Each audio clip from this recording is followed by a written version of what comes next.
Experience 11 days of Grand Europe trip with easy EMI of rupees 25,000 only with GT Holidays, South India's #1 travel brand.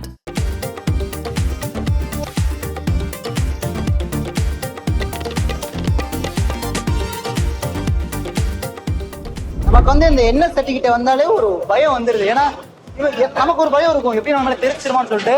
ஆனா அந்த பயமே எனக்கு கொஞ்சம் கூட கிடையாதுப்பா அப்படின்ற அளவுக்கு வந்து அவர் அசால்ட்டா வந்து வடையை தூக்கி போட்டுட்டு இருக்காரு.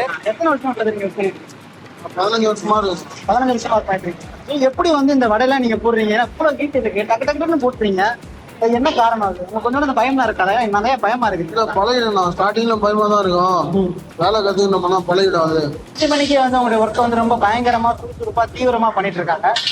பிரதர், நெக்ஸ்ட் வந்து பாத்தீங்க அப்படின்னா இத்தனை வருஷத்துல இந்த ஆர்கே மெஸ் வந்து நிறைய ப்ரொடக்ஷன்லயே இது பெட்டரான ஒரு ப்ரொடக்ஷன் வந்து சாப்பாடு வந்து சொல்றாங்க. அதுக்கு என்ன காரணம்? தரமான ஃபுட்டு தான் நல்லா இருக்கும். டைமுக்கு கொடுப்போம், எல்லாம் ஃபுட்டு டைமுக்கு போயிடும் கரெக்டா. வந்து எதுவும் லேட் பண்ண மாட்டோம். எல்லாரும் முன்னாடியே கொஞ்சம் சீக்கிரமா இருந்து எல்லா வேலையும் செஞ்சிருவோம். கலந்து எல்லா வேலையும் செஞ்சு பார்த்து முடிச்சிருவோம். எதுவும் கம்ப்ளைண்ட் ஆகிற மாதிரி எல்லாம் செய்ய மாட்டோம். எல்லாம் தரமா செய்வோம். அண்ணா வணக்கம்ண்ணா. காலை வணக்கம். காலை வணக்கம்ண்ணா. உங்களை பார்த்தோன்னே நிறைய டிஃபன்லாம் எடுத்துட்டு வரீங்க. நீங்க என்னென்ன பண்றீங்க இப்போ? இதுல நாங்க வந்து எங்களுக்கு ப்ரொடக்ஷன் யூனியன் தனியா இருக்கும். இது வந்து மெஸ் யூனியன். இது வந்து நாங்க எவ்வளவு ஆர்டர் கொடுக்குறோமோ அதை வந்து உங்க வந்து ப்ரிப்பேர் பண்ணி கொடுத்துருவாங்க. நாங்க இதை மொத்தமா கொண்டு போய் லொக்கேஷன் எங்கவோ படமோ ஆடோ சீரியலோ எங்க லொக்கேஷன் சொல்றாங்களோ அந்த லொக்கேஷன் போய் தனித்தனியா நாங்க வந்து அதை டைரக்டர் டீம் தனி, மேனேஜர்ஸ் தனி, ப்ரொடியூசர் தனி, ஆர்டிஸ்ட் இருப்பாங்களா, ஹீரோ ஹீரோயினி மற்ற ஆர்டிஸ்ட் எல்லாம் அவங்களாம் தனித்தனியாக டிஃபன் பாக்ஸ்ல சூடாக நாங்கள் கொடுத்துருக்கோம். அதுக்கப்புறம் ஒர்க்கர்ஸ் டெக்னீஷியன் இருப்பாங்கல்ல, அவங்களுக்கு நாங்கள் ஒரு காமனா அவங்களுக்கு தனியாக செப்பரேட்டாக நாங்கள் வந்து கொடுத்துருவோம். இதுதான் எங்களோட ஒர்க். இப்போ ஒரே நேரத்தில் 2-3 இடமா 2 லொகேஷன் இருந்தால் அது எப்படி நான் பண்ணுவீங்க? அது வந்து டீம் நாங்கள் மாறிடுவோம். 2 டீம் 2 லொகேஷன் 3 லொகேஷன் அப்படின்னாக்கா நாங்கள் டீம் செப்பரேட்டாக பிரிச்சிருவோம். இங்கேயே வந்து மெஸ்ஸில் வந்து ஃபுட்டை பிரிச்சு செப்பரேட் லொகேஷனுக்கு வந்து நாங்கள் தனித்தனியாக போயிடுவோம். ஆனால் நீங்கள் இவ்வளவு பேரை ஹேண்டில் பண்றீங்க? ஆமாம், கண்டிப்பா. எப்படி வந்து கரெக்டா பண்ண முடியும்? எல்லா விஷயத்திலும் ஒரு சின்ன எல்லா ஒர்க்லயும் பாத்தீங்கன்னா ஒரு சின்ன சின்ன மிஸ்டேக்கள் வரதான் செய்யும். அது அந்த மிஸ்டேக் வரும்போது நாங்க வந்து அதை சால்வ் பண்ணிடுவோம். ஒவ்வொருத்தவங்க தனித்தனி ஃபுட்டு கேட்டிருப்பாங்க. நாங்க நேம் வந்து மென்ஷன் பண்ணிடுவோம். மார்க்கர் வச்சு ஹீரோ, மேனேஜர், ஹீரோயினி, ஆர்டிஸ்ட் பேர்லாம் மென்ஷன் பண்ணி அவங்க வெஜ்ஜா நான் வெஜ்ஜா என்ன ஐட்டம் அவங்க சாப்பிடுவாங்க எல்லாமே நாங்க மென்ஷன் பண்ணி மார்க் பண்ணிடுவோம். அது அவங்களோட அசிஸ்டன்ட் வந்து கரெக்டாக ஃபாலோ பண்ணி எடுத்துட்டு போடுவாங்க. அவங்க ஃபாலோ பண்ண முடியாத பட்சத்தில் எங்கள்கிட்ட வந்து கேட்பாங்க. நாங்கள் அவங்களுக்கு தனியாக கையில் வந்து நாங்கள் செப்பரேட் எடுத்து கொடுத்துருவோம். சென்னையை பொறுத்த அளவுக்கு வந்து அந்த டிராஃபிக்லாம் இருக்கும்ல? ஆமாம், கண்டிப்பா. சில நேரங்களில் வந்து பார்த்தீங்க அப்படின்னா 2 மணி நேரம் 2.5 மணி நேரம் கூட நாங்கள் கடந்து போட தருவோம் கிலோமீட்டர். அந்த மாதிரி நேரத்தில் எப்படி சமாளிக்கிறீங்க? அந்த மாதிரி நேரம் அப்படின்னா நாங்கள் வந்து வண்டி 2 வண்டி வச்சிருவோம். காலையில் டிஃபனுக்கு வந்து ஒரு வண்டி அனுப்பிடுவோம், லஞ்சுக்கு ஒரு வண்டி வெயிட் பண்ணிட்டு இருக்கோம் நாங்கள். அப்போ நாங்கள் வந்து அன்னைக்கு ஒரு 2 மணி நேரம் 2.5 மணி நேரம் டிராவல் இருக்கும்போது நாங்கள் முன்னாடியே பிஃபோர் அவங்கள்ட்ட சொல்லிடுவோம். இப்போ எங்களுக்கு 10 மணி 11 மணிக்கு லஞ்சு கொடுக்குறாங்க அப்படின்னா நாங்கள் ஒரு 9:30 10 o'clock கேட்டுருவோம். நாங்கள் லாங் லொக்கேஷனு எங்களுக்கு வந்து ஒரு 1 hour பிஃபோராக கொடுத்துருங்க அப்படின்ட்டு நாங்கள் ஒரு வண்டி போட்டு மதியானம் வந்து லஞ்ச் எடுக்கிறத வெயிட் பண்ணுவோம்.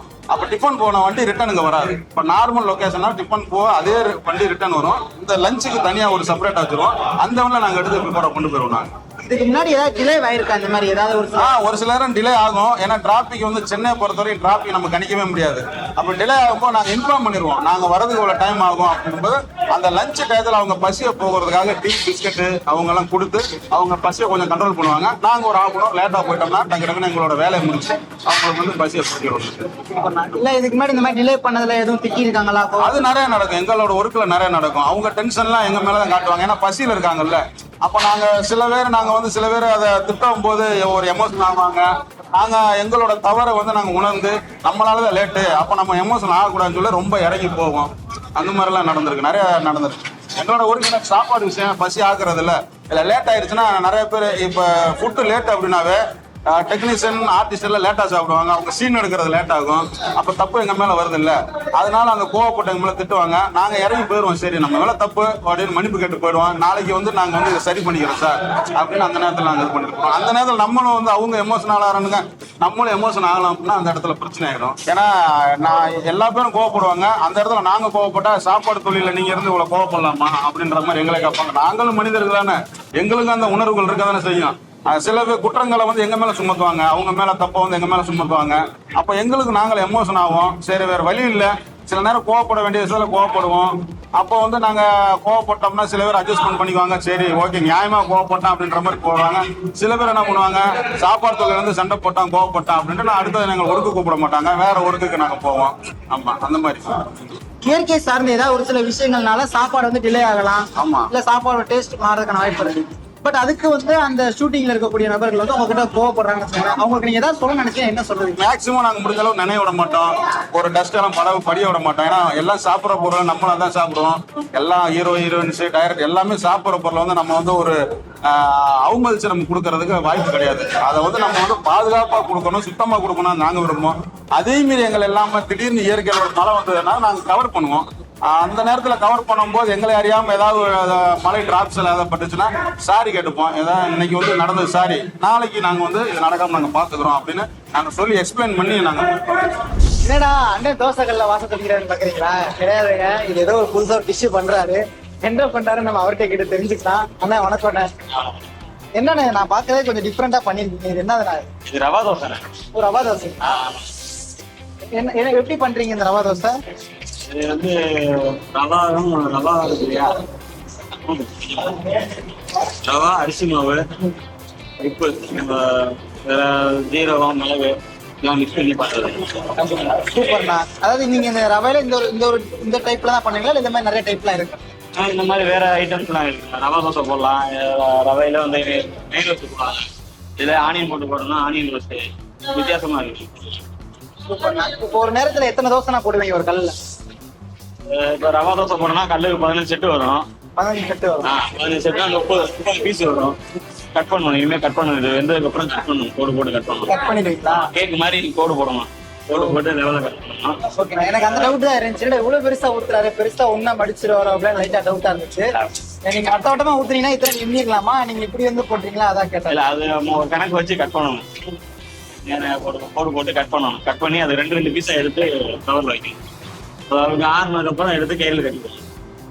இப்ப இன்னைக்கு எத்தனை தோசை நான் ஊத்துறீங்க? இப்போ வந்து 60 செட்டு இன்னைக்கு தோசை.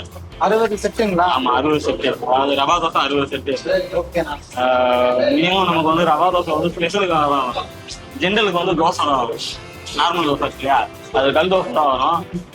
டெய்லி 300 செட்டு 350 செட்டு அந்த மாதிரி வரும். இன்னைக்கு வந்து ரவா தோசை வந்திருக்கனால இங்க தோசை வரல, இட்லி பூரி அந்த ஐட்டம் வந்து. ஓகேண்ணா. இப்ப இந்த ரவா தோசை நீங்க சொல்றீங்கல்ல 60 செட்டு வந்து எவ்வளவு நேரத்துல நீங்க பண்ணி முடிப்பீங்க? அவ்வளோ ஒரு 1/4 மணி நேரம் தான் ஆகும். அவ்வளோதான், 1/4 மணி நேரத்துல முடிச்சிருக்கீங்க? 1/4 மணி நேரமே அதுதான். 60 வந்து 1/4 மணி நேரத்துக்குள்ளே பிடிச்சிருவாரா? ஏன்னா இப்ப எங்க வீட்டுல பாத்தீங்கன்னா எங்க அம்மா ஒரு தோசைக்கு 1 மணி நேரம் ஆக்குவாங்க. கட்டை வச்சு 2 மணிக்கு தான் உட்காந்துருக்கணும். என்ன எவ்வளவு நாள் எக்ஸ்பீரியன்ஸ் உங்களுக்கு இதுல? எனக்கு வந்து 13 வருஷம். 13 வருஷம் இங்க தான் நீங்க ஒர்க் பண்றீங்க? இல்ல, நான் ஃபர்ஸ்ட் திருப்பூர்ல இருக்கேன். ஓகே. அப்புறம் ஒசூர்ல கடை வச்சிருக்கேன். இப்போ இங்க வந்து இப்ப 5 வருஷம். நிறைய டிஃபரெண்டாலாம் பண்ணிருக்கீங்க. நீங்க டிஃபரெண்டா ரொம்ப பிடிச்சி பண்ற டிஷ்னா எதுனா? எனக்கு ரொம்ப பிடிச்சி பண்ற டிஷ்னா பரோட்டா ரொம்ப பிடிக்கும். பரோட்டா. நம்ம வந்து ஸ்டார்ட் பண்ணதே பரோட்டா ஸ்டார்ட் பண்ணுவோம். அதனால பரோட்டா ரொம்ப பிடிக்கும். பரோட்டா போட்டா கொஞ்சம் ஸ்பெஷலா இருக்கு. ஓனர்ஸும் நம்மளை விரும்பி பரோட்டா பார்த்தோம். மாஸ்டரும் சரி, யாருமே போட்டாலும் பரோட்டா கொஞ்சம் விரும்பி கேட்பாங்க. பரோட்டா போடுவேன், வீட்டுக்கு ரோட்டா இருக்கும், பரோட்டா போடுவேன், ஸ்பெஷலாக கேட்போம். ஒரு பர்டிகுலரான ஆக்டர்ஸ் எல்லாம் வந்து பாத்தீங்கன்னா இந்த இடம் நல்லா இருக்கு அப்படின்னு மட்டும் எல்லாம் சொல்லியிருக்காங்களா? நீங்க பண்ண சாப்பாடு யாராவது உங்களுக்கு வந்து பாராட்டி இருக்காங்களா? நான் டெய்லி லைவ் போவேன். ஷூட்டிங் ஸ்பாட்டுக்கு லைவ் ரோஸ்ட் போடணும். நைட்டு கூட போயிருந்தேன். நைட்டு கூட தனுஷ் சார் பாராட்டினார். தோசை சார், தனுஷ் சார் வந்து பாராட்டினாரா? லைவ் போட்டுட்டு இருந்தேன். அவன் கேரம்ல ஏறதுக்கு முன்னாடி வந்துட்டு என்னை பார்த்து லைவ்ல சாப்பிட்டு ஸ்ட்ரெயிட்டா லைவ் சாப்பிட்டு நல்லா இருக்கிற பாராட்டு. என்ன படம் தனுஷ் சார் இருக்கா தெரியுமா? இது படம் பேர் தெரியல. அவங்களாம் டேரக்ட் படம் சொன்னாங்க. தனுஷ் சாரே டைரக்ஷன் பணியூர்ல நடந்து நைட்டு வந்தா நைட்டு சாப்பிட்டு எனக்கு ரொம்ப ஹாப்பியா இருந்துச்சு. திடீர்னு அன்னைக்கு தான் ஃபர்ஸ்ட்ல வந்து நைட்டு தான் கிட்டத்தட்ட ஒரு 2 மாசம் போயிட்டு லைவ். நைட்டு தான் சார் லைவுக்கு வந்தாங்க. தோசை நல்லா இருக்கு. உண்மையிலே வந்து தனுஷ் சாரோட வாயில இருந்து தோசை சூப்பரா சுத்திக்கும் போது எவ்வளவு சந்தோஷமா இருக்கும் நீங்க தெரியும். இப்ப எனக்கு என்ன ஒரு கேள்வி பார்த்து கரீரா ஏன்னா லைட்டா ஒரு பயமா வந்துட்டு இருக்கு கறி நீருமா? இல்ல, அது டைமிங் இருக்கு. அவங்களுக்கு டைமிங் பார்த்தோம். இப்போ வந்து பாத்தீங்கன்னா இப்ப தோசைகளே நீங்க நிக்கிறீங்களா, உங்களுக்கு இதுல ஏதாவது வந்து சம்டைம்ஸ் ஏதாவது சூடு பட்டிருக்கா இல்ல ஏதாவது ப்ராப்ளம் அந்த மாதிரி ஏதாவது வந்திருக்கா? அதுல ஏன்னா ஹீட் பயங்கர ஹீட் இருக்கு. இல்ல, இதுல இந்த அளவு வந்து நமக்கு சூடு படுறதுக்கான வாய்ப்பு இல்லை. ஹீட் ஜாஸ்தியா இருக்கும். வயிற்றுக்கு கொஞ்சம் ப்ராப்ளம் இருக்கும். அது நம்ம அந்த மெடிசன் எடுத்துக்கலாம். அந்த ஜீரகம் சாப்பிடுறது அந்த மாதிரி சாப்பிட்றதுலாம் ஹீட்டு கம்மியாக இருக்கு. அதெல்லாம் நமக்கு பிடிச்சதான் அந்த வேலைக்கு வந்தான். எல்லாரும் ஆயத்தப்பா சொல்றாங்க, நான் பிடிச்சதை நான் பண்றேன், பிடிச்சதா பண்றேன் அப்படின்னு. ஆமா. வந்து ஒருவேளை நம்ம வந்து பிடிக்கலன்னா அதை பண்ண முடியாது தலைவா. ஒருவேளை நம்ம பிடிச்சதுனாலதான் பண்றோம், இல்லைன்னா பிடிக்கலன்னா பண்ண முடியாது.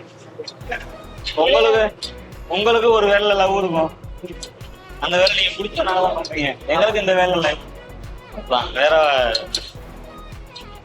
கரெக்டா சொல்லணும்னா இந்த ஆர்கேஎம்எஸோட அந்த சக்சஸ்க்கான காரணம் வந்து எல்லாரும் சொல்ற வார்த்தை இந்த புடிச்சு பண்றோம் அப்படின்ற ஒரு விஷயம் தான். ஏன்னா அவங்க ஒவ்வொருத்தவங்களும் பண்றதை பார்த்தாலே தெரியும்.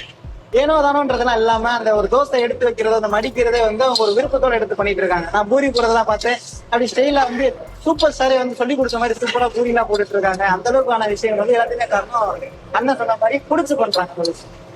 ஆனா பெரிய பெரிய ஸ்டாருக்கு வந்து நீங்க தனுஷ் சார் சொன்னீங்க, வேற ஏதாவது பெரிய ஸ்டாருக்கு நீங்க லைவா போய் இந்த மாதிரி தோசை போட்டு கொடுத்துருக்கீங்க? மேக்ஸிமம் நிறைய படத்துக்கு நம்ம லைவ் போறோம். வாரிசு படத்துக்கு போயிருந்தோம், இப்ப அடுத்து ஜெயிலர் படத்துக்கு நான்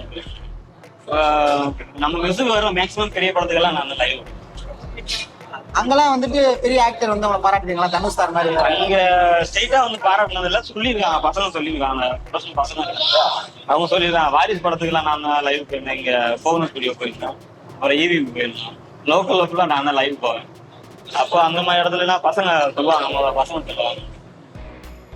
இப்ப சில நேரங்கள்ல பாத்தீங்க அப்படின்னா நீங்க தோசை தான் சொல்ல போறீங்கன்னு சொன்னீங்க, க்ரௌட் அதிகமா இருக்கும், கல்லு சின்னதா இருக்கும், அந்த நேரத்துல எல்லாத்தையுமே கரெக்டான டைத்துல கொண்டு போய் டெலிவரி பண்ண முடியுமா தோசைன்றதெல்லாம் இருக்கும். அந்த நேரத்துல பிரச்சனை எல்லாம் ஃபேஸ் பண்ணிருக்கீங்களா? இல்ல அப்படிலாம் ஒண்ணும் இல்லை தெரியா, நம்ம பேசுறது இருக்கு தெரியா, நம்மளோட பேச்சு திறமை தான் அங்க வந்து. எவ்வளவு கூட்டம் தான். இப்ப நேற்று வந்து தனுஷ் ஹாஸ்பிட்டலுக்கு போனோம் இல்லையா, 350 பேர் இங்க கிரௌடு, ஒரே ஆளுதான். நம்ம பேசுற விதம் இருக்கு, எவ்வளவு கூட்டமா தான் நம்ம பேசுற விதத்துல அவங்க புரிஞ்சுப்பாங்க. சரி மாஸ்டர் பிஸியா இருக்காரு, நம்ம வாங்கிக்கலாம் அப்படின்னு. ஒரு சில பேர் டென்ஷன் பண்ணுவாங்க, நம்ம அதை பத்தி சர்ச்சை பண்றது கிடையாது. அவங்க பசியில இருக்காங்க அவ்வளவுதான், அவங்கள டென்ஷன் ஆகி நம்மளும் டென்ஷன் ஆகி நம்மளோட வேலை தான் கேடும் அப்படின்றதான் நம்ம அதை பெருசா எடுத்துக்கிறது. நம்ம பேசுறதுல சிரிச்சு பேசிட்டு போனோம்னா அவங்க ஜாலியா எடுத்துப்பாங்க. நம்ம அங்க போயிட்டோம்னா நம்மள மாமா மச்சான் தான் கூடுவாங்க, வேவு பண்ணி பார்க்க மாட்டாங்க. நம்ம மாமா நல்லா இருக்கியா மச்சான் நல்லா இருக்கியா அப்படி பேசுவாங்க. அதனால நமக்கு வந்து பெரிய பிரச்சனையா தெரியாது. நமக்கு எதனா ஒன்னா கூட நம்ம பக்கத்துல உள்ள சப்போர்ட் பண்ணுவோம். உண்மையா சொன்னா இந்த வேலைக்கு பின்னாடி வந்து ஒரு பெரிய சைக்காலஜியா லேர்ன் பண்ணிட்டு வந்திருக்காரு. யாருக்கிட்ட எப்படி அணுகுமுறையா பழகணும், எப்படி நம்ம வந்து மேனேஜ் பண்ணுன்ற விஷயம் கூட வந்து தெரிஞ்சு வச்சிருக்காரு. ஏன்னா இந்த ஃபீல்ட போட்டு பொறுமை வந்து எந்த அளவுக்கு முக்கியம் அப்படின்றது வந்து எல்லாருக்குமே தெரியும். ஆனா நான் இன்னொரு விஷயம் கேட்கணும்னு நினைச்சேன்னா, சில நேரங்கள்ல வந்து நாங்க ஃபேஸ் பண்ணது வந்து இந்த தோசை சுடும் போது திடீர்னு தோசை மாவு வராது, தோசை பிஞ்சு வரும். அந்த மாதிரி வந்திருக்கா ஷூட்டிங்ஸ் பார்க்கலாம்? அந்த மாதிரி வரணும், நம்ம அதில் லெவல் பண்ணிக்கலாம். அதெல்லாம் ஒவ்வொரு சில மெத்தட் இருக்குது, அந்த மாதிரி பண்ணிக்கலாம். தோசை வரல அப்படின்னா கல்லுல ஒட்டிக்கிச்சு அப்படின்னா கல்லு கரெக்டா கிளீன் பண்ணி வச்சுக்கணும். கல்லுல ஆயிட்டு கல்லு ரொம்ப காய இருக்கணும். அதாவது கல்லு ரொம்ப காஞ்சிருச்சு அப்படின்னா தோசை ஒட்டிடும். கல்லுல கொஞ்சமாவது ஈரப்பதம் அந்த மாதிரி இதா இருக்கு இல்லையா, அந்த மாதிரி கொஞ்சமாவது ஈரப்பதம் இருந்தா கல்லுல ஒட்டாது. ரொம்ப ரப்பா காஞ்சிருச்சு அப்படின்னா தோசை ஒட்டிடும். இப்போ அது அந்த மாதிரி ஒட்டின்ற போதுல நம்ம கொஞ்சம் ஆயில் தெளிச்சு கல்லு கிளீன் பண்ணி போட்டோம்னா ஆகும். இல்லை மாவு கொஞ்சம் ப்ராப்ளமா இருந்துச்சு அப்படின்னா கொஞ்சம் மேல் மாவு சேர்த்துக்கலாம். மேல் மாவுனா கொஞ்சமா கோதுமை மாவு கொஞ்சமா மைதா மாவு கலந்து போட்டோம்னா தோசை எந்த ஒரு எஃபெக்ட் இருக்காது. தோசை நல்லா சாஃப்டா இருக்கும், கல்லுலையும் ஒட்டாது, நல்லா கிரேட்டா இருக்கும். தோசை பார்க்க நல்ல கலரா இருக்கும், சூப்பர். அதை பாக்குறதுக்கு நமக்கு சாப்பிடணும்னு தோசை சாப்பிடணும் அப்படின்ற ஆசை இருக்கும். அந்த மாதிரி இருக்கும். ரொம்ப நன்றிண்ணா, உங்களோட இந்த பிஸி ஷெட்யூல்லையுமே வந்து நமக்காக டக்கு டக்குன்னு அந்த விஷயத்தெல்லாம் சொன்னீங்க. உங்க பேருனா? என்னோட பேர் பிரவீன்னா. பிரவீன். பசுபதினு கூப்பிடுவாங்க எல்லாரும், செல்ல பேர். ஓகே, ரொம்ப நன்றிண்ணா.